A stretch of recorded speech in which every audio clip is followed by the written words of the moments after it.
Hey viewer, you clicked on this video for a reason, right? Because you want to learn about how to draw hands better. Well, allow me to give you a hand.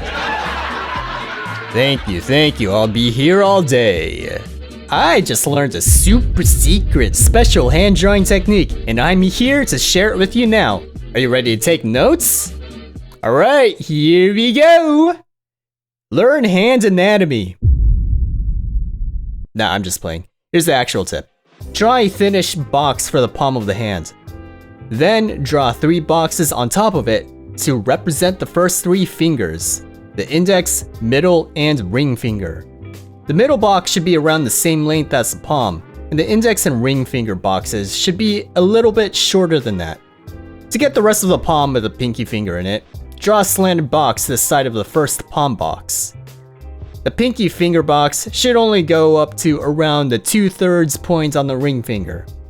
The thumb makes a triangle looking thing from the opposite side, about halfway to 1/3 up from the wrist, with the actual thumb appendage only making it up to around where the fingers start. Okay, that's the tip. Good luck, and remember to have fun drawing. If you found this video helpful, remember to hit that like button and subscribe. Yeah, you don't really need to know why this works, because it just does. Aren't you glad we didn't have to go really in depth on hand anatomy? Oh, there it is. Yup, I knew this would happen. Damn it! Oh, that's gonna be like another few days of editing.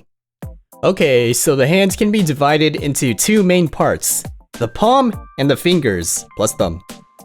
Most people would tell you to simplify the palm into 1 box-ish shape, but here I am telling you to do it in multiple boxes. Isn't that kind of weird and overkill? Well, yeah.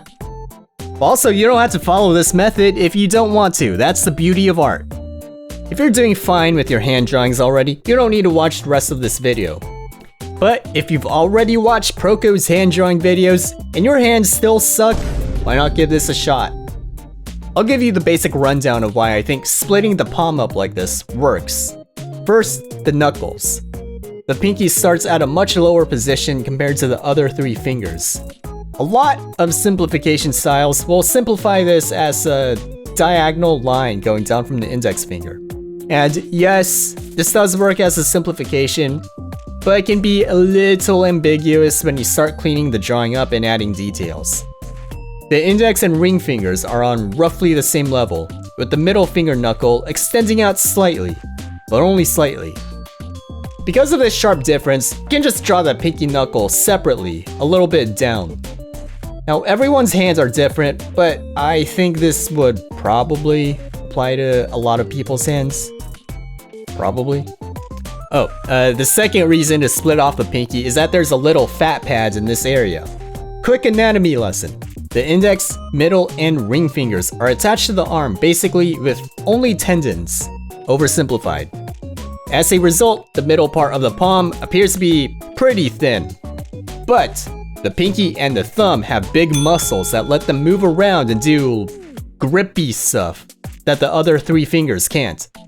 The thumb can still move around way more than the pinky, but when you combine both of them, you can sort of make a bowl shape with your hands. Ooh.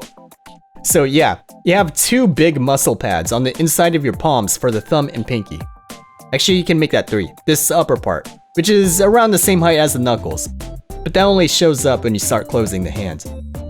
In any case, drawing the pinky separately will remind you that there are muscles in this area and you can draw it differently from the rest of the hand. And the thumb. I probably don't need to explain that the thumb is way different from the rest of the fingers. It's a lot shorter and a lot thicker. You can simplify this as a triangle with a sausage sticking out of it when in the box phase. And you can make it look like a chicken drumstick later as you move on to the details and shading. You want to learn more about the anatomy? This ain't that video, Chief. Go watch Proko after this. I said in the beginning of the video that I just learned about this trick, and I literally only started learning hand anatomy while writing the script. Hey, I never said I was a good teacher. I mentioned a 3rd pad for the palms in this upper area. It's a lot more subtle than the thumb and pinky pads, but can be useful to separate the palm into chunks. A common mistake I notice artists make, and when I say artists, I mean me before I made this video, is to make the palm too tall and then draw the fingers on top of that. If you follow the normal proportionate advice of making the middle finger the same length as the palm, you'll end up with something that looks hella weird. Anyway, the reason this happens is because it's not exactly clear where the palm ends and the fingers begin. The solution to that's easy, right? The knuckles. Except, no. If you simplify the fingers to boxes, like I like to do you draw the finger starting from the outside edge of the palm? When the fingers start to close, do you still draw them sitting on the outside? Or do the fingers move towards the inside? Well, I like to keep the fingers on the outside, and the result was that the hand always looked very weirdly thin and out of proportion. What you're actually doing here is completely dislocating the fingers from the knuckles and putting them on top of the knuckles instead of back in them. Am I the only one who did this? I can't be the only one who got confused by doing something like this. Ugh. If you do this or you used to do this, comment down below and tell me I'm not crazy.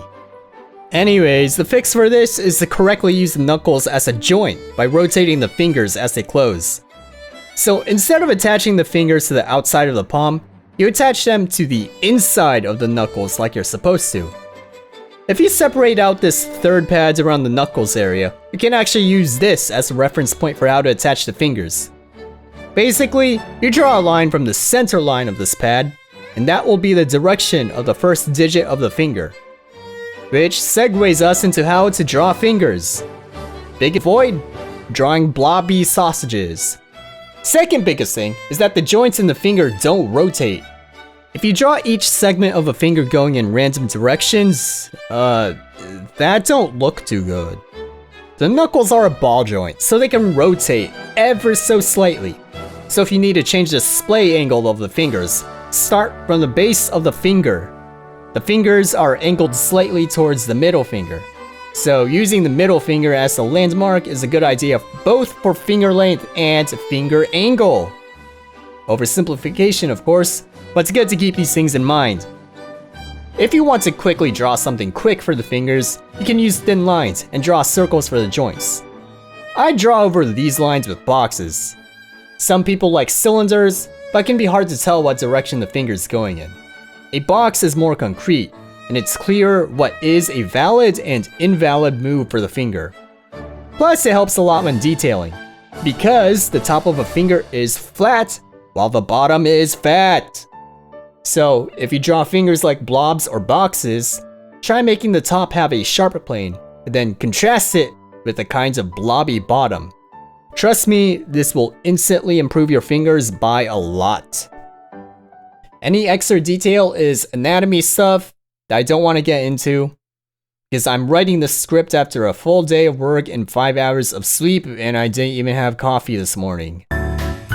Okay, so the entire video up to this point was just padding. The actual trick is to just take a picture of your hand and trace over it. By the way, at the time of making this video, I'm at 955 subscribers. I would really appreciate it if you helped me boost that up to 1,000. Because boy oh boy do I have something special cooking for YouTube for my first monetized video. And you won't want to miss it before it gets taken down.